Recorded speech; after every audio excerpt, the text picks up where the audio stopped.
Olá pessoal, então neste vídeo nós vamos ver uma demonstração do teorema fundamental da álgebra, que diz que todo polinômio com coeficientes complexos, não constante, possui ao menos uma raiz complexa. Então nós vamos ver aqui um argumento, uma demonstração cujo argumento vem do matemático Argan, que publicou essa ideia no começo do século XIX. Então é bem interessante porque ele para chegar a essa demonstração, ele dá uma interpretação geométrica dos números complexos, inovadora para a época. Por isso até hoje que a gente fala no plano de Argan-Gauss. Então, essa interpretação geométrica dos números complexos deve-se também a Argan. Tá? Então a gente vai ver essa demonstração dele, e a ideia da demonstração é considerar aqui a função f de x, y igual ao módulo de p de x mais y. Ou seja, a gente não pode visualizar o gráfico de uma função complexa, é difícil, mas a gente pode visualizar o gráfico do módulo de p de z. Essa que é a ideia. Então, se a gente visualizar essa função módulo de p de z, para cada ponto z do plano complexo, tomar o módulo de p de z, onde p é esse polinômio não constante, a gente vai obter um gráfico como este aqui. Esse gráfico tem a seguinte propriedade: se você visualizar para vários polinômios, ele vai ter sempre uma forma como essa, onde você tem aqui esses bicos aqui, é como se o gráfico estivesse apoiado sobre o plano xy, e esses pontos aqui são justamente as raízes do polinômio, e são também os pontos de mínimo dessa função f de xy. Então a ideia de Argan se resume em dois pontos. Primeiro, mostrar que existem pontos de mínimo global, que a gente está vendo que essa função f de xy possui mínimos, pontos de mínimo global. E, numa segunda etapa, mostrar que se um ponto é um ponto de mínimo, esse C, por exemplo, ele é menor do que o módulo de P de C, é menor ou igual que o módulo de P de Z para qualquer Z, então esse ponto C tem que ser uma raiz do polinômio. Okay? Ou, de outra maneira, fazendo aqui a contrapositiva dessa proposição 2, mostrar que se um ponto não é um ponto C não é uma raiz de P, então ele não pode ser um ponto de mínimo. Você encontra uma perturbação aqui H, tal que P de C mais H, o módulo de P de C mais H é menor que o módulo de P de C. Então, essencialmente, Argan trabalhou mais essa proposição 2' no seu artigo,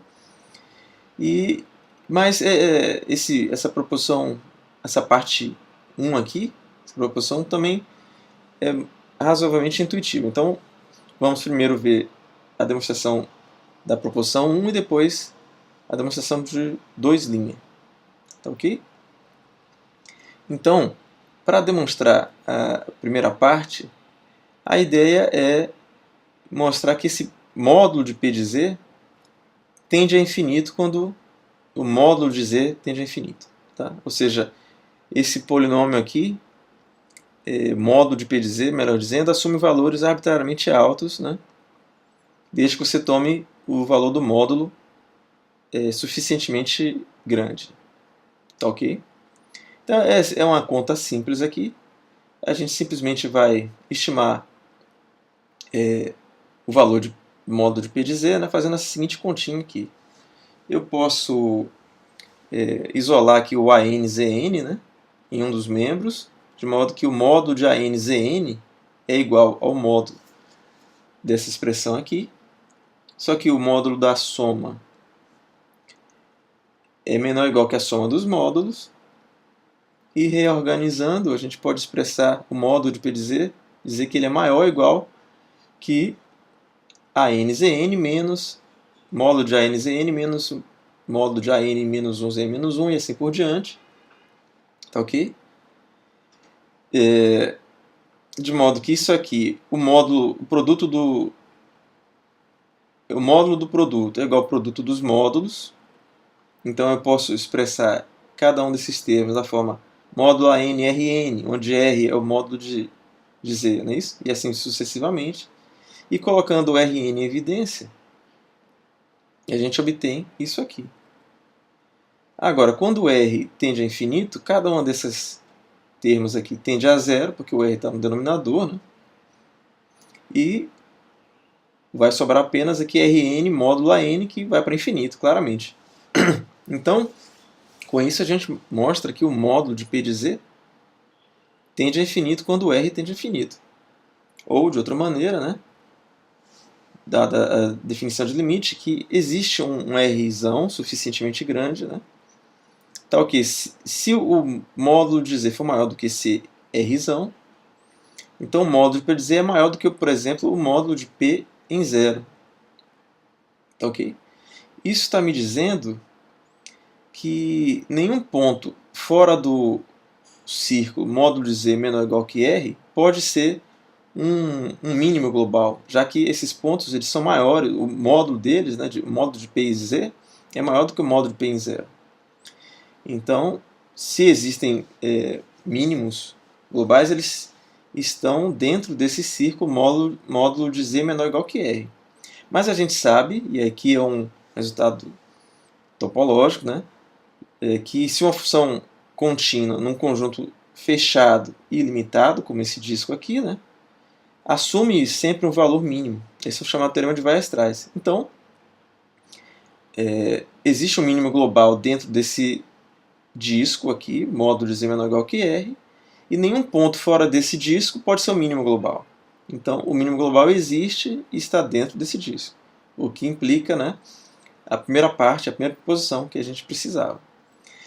Resta agora mostrar a segunda etapa, nessa proposição 2', né, que está ilustrada aqui também, né, que a gente sempre pode, para qualquer ponto C que não seja uma raiz, encontrar um ponto suficientemente próximo aqui, né, tal que o módulo de P de Z, de P de C mais H, seja menor do que o módulo de P em C, como por exemplo nesse caso aqui, né, ou mais ainda, arrastando aqui, por exemplo aqui, né, o módulo de P em C mais H é menor do que o módulo de P em C, né?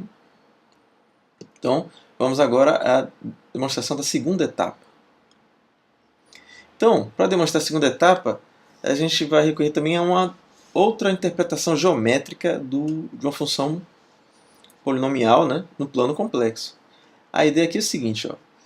Aqui está o ponto C, aqui está o ponto C mais H, onde H, eu estou considerando que H é da forma R ângulo θ, em coordenadas polares, né? Ou seja, tá H tem módulo R e tem argumento θ.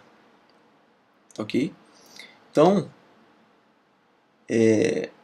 para cada R fixo, eu posso considerar o que acontece com P de C mais H quando θ varia. E obtenho esse ponto W aqui, né?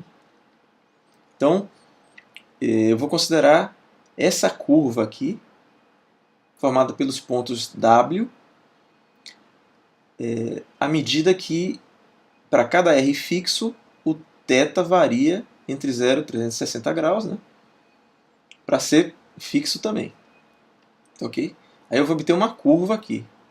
A gente primeiro vai estudar que curva é essa, né? Como é que a gente pode entender essa curva. E depois a gente vai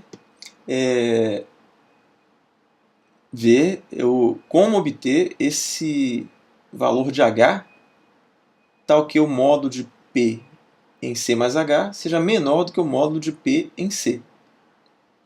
Então, inicialmente, né, a gente pode expandir esse polinômio C mais H aqui nas potências de H.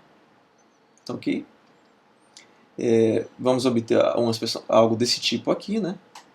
Note que se eu quiser, eu posso descobrir o valor desses coeficientes AK.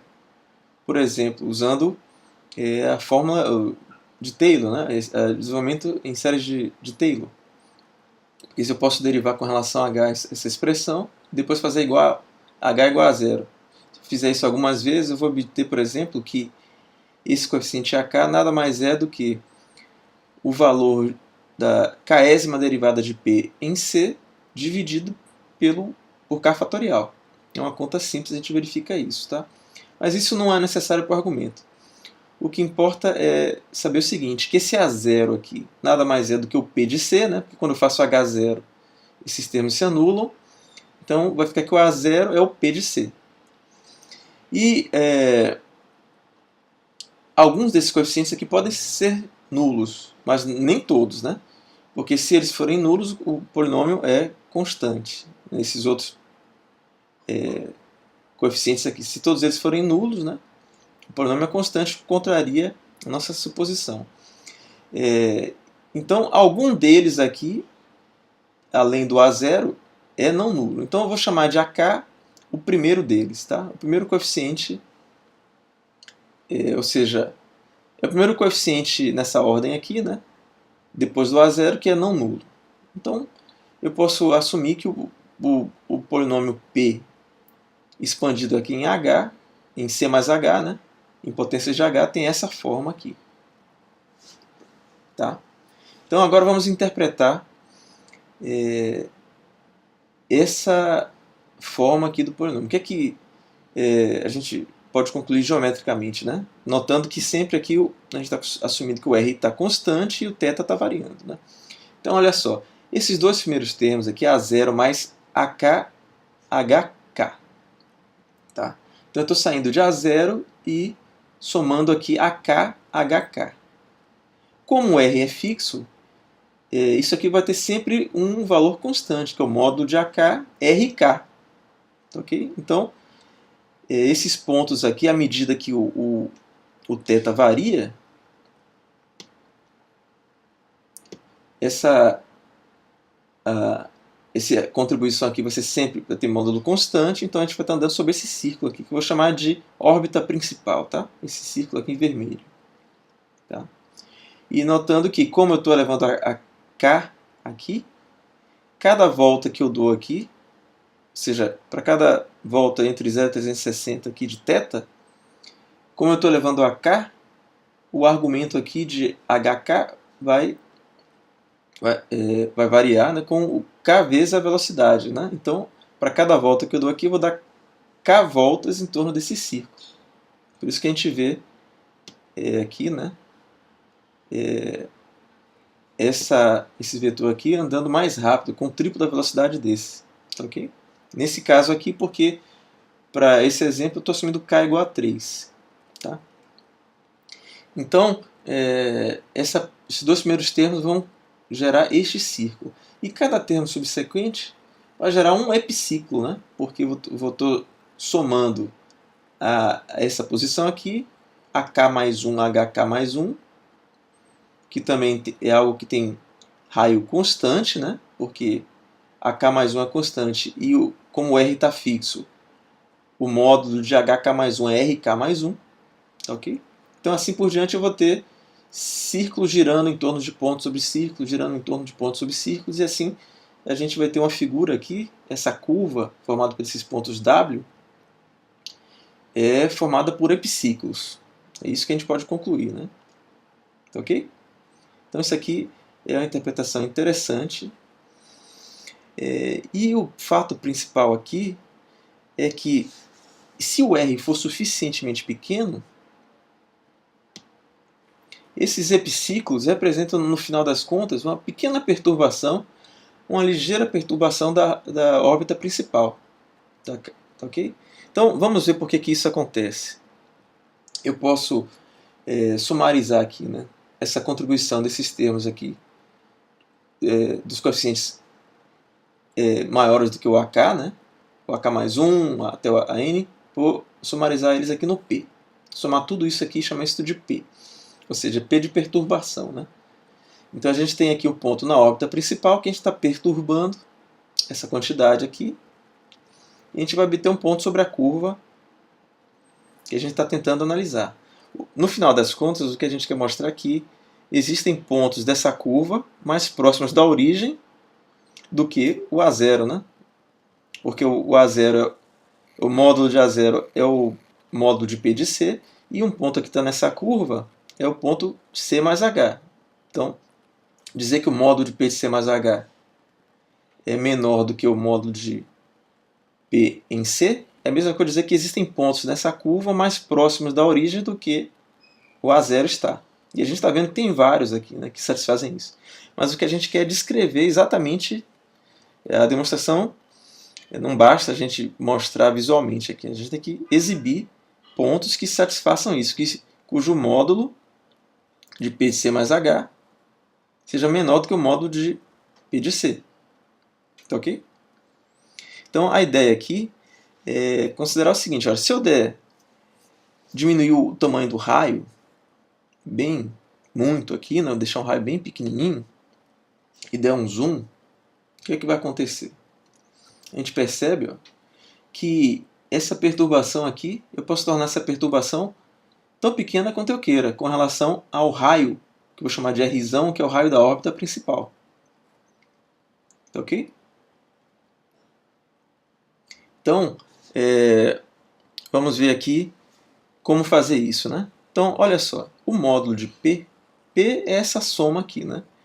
Então, se eu chamar de módulo de Azão o maior valor do módulo de AK mais 1 até módulo de AN, é fácil ver, né, que o módulo de P é menor ou igual que essa soma aqui.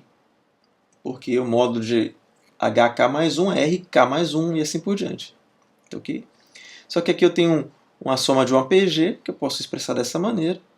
E isso aqui são os primeiros termos de uma série geométrica aqui, né?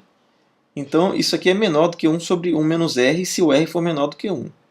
E mais ainda, 1 sobre 1 menos R é menor do que 2 se o R for menor do que 1 meio. Isso é fácil de verificar. Então, se R for menor do que 1 meio, por exemplo, suficientemente pequeno, né, ou menor do que isso, a perturbação é no máximo 2A RK mais 1.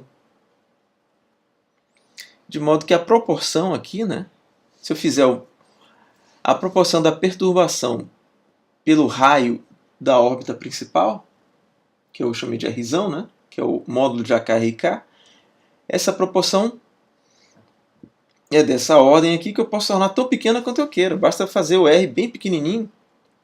Eu posso tornar isso aqui, por exemplo, menor do que 1 milésimo. Então essa perturbação é 1 milésimo, eu posso tornar 1 milésimo do raio da órbita principal. Tá ok? Então,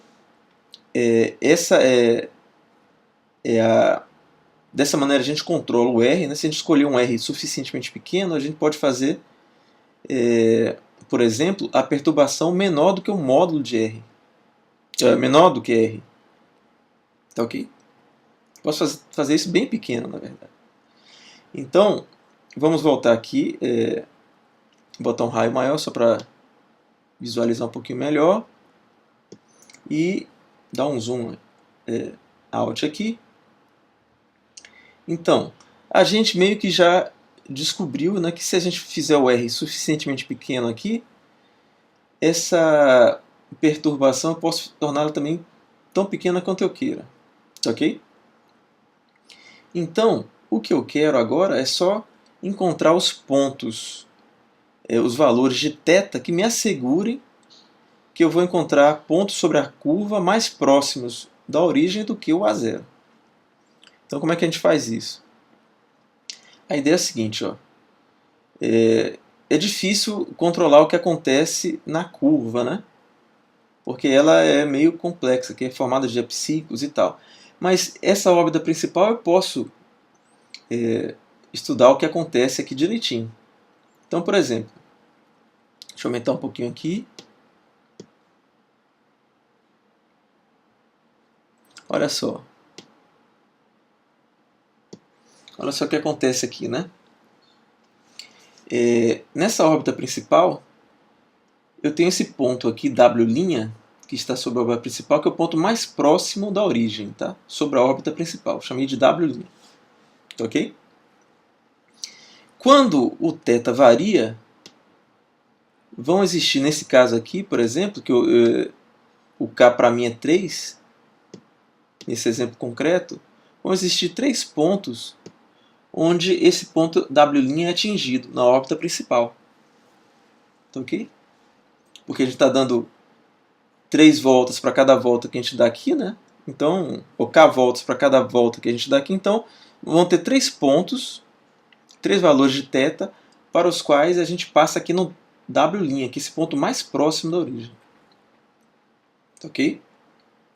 Então eu posso descobrir esses pontos. E para esses pontos, o W' não está na curva, né? Não é um ponto dessa forma. Mas, se a gente aplicar aquelas perturbações, né, a gente vai ter o ponto sobre a curva. E como eu estou controlando o tamanho dessa perturbação, eu posso fazer essa perturbação menor do que o raio R'. Ok? De maneira que o pior que pode acontecer é esse ponto aqui, W' mais essa perturbação, ainda tem módulo, ainda está mais próximo da origem do que o A0. Então essa que é a ideia. Ó. Eu descubro os valores de θ, são justamente esses valores de θ aqui, que me dão esse W'. Eu vou obter 3 valores, né?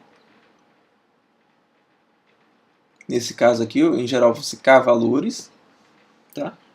Para cada um desses valores de θ, eu obtenho um W' e, aplicando perturbação, eu obtenho pontos sobre a curva. Vou obter 3 pontos aqui, W0, W1 e W2. Todos eles, né, são da forma aqui, né, são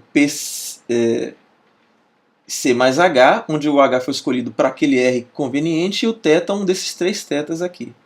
Então, o módulo de PC mais H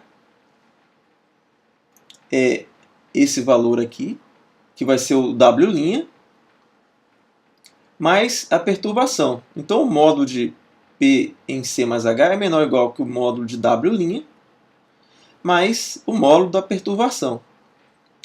Mas aqui, a gente vê claramente que o módulo de W', esse ponto aqui, ó, como ele está sobre essa reta, o módulo dele é o módulo de A0 menos o R'. E o módulo de P, eu posso, tomando o R suficientemente pequeno, eu posso fazer esse módulo menor do que o R. De modo que, cancelando aqui, né, o módulo de P em C mais H é menor do que o módulo de A0, que é o módulo de P em C. Ok? Então, assim a gente demonstra a proposição 2' lá que a gente colocou na tela inicial. E com isso a gente mostra que se um ponto C não é uma raiz do polinômio, ele também não é um ponto de mínimo da função P de Z, módulo de P de Z. Tá ok? Então, esse é essencialmente o argumento de Argand para demonstrar o teorema fundamental da álgebra. Ok? Eu vou colocar aí embaixo depois um link para um material, um PDF contendo as contas mais detalhadamente, para quem se interessar. Então, assim a gente termina esse vídeo. Até mais.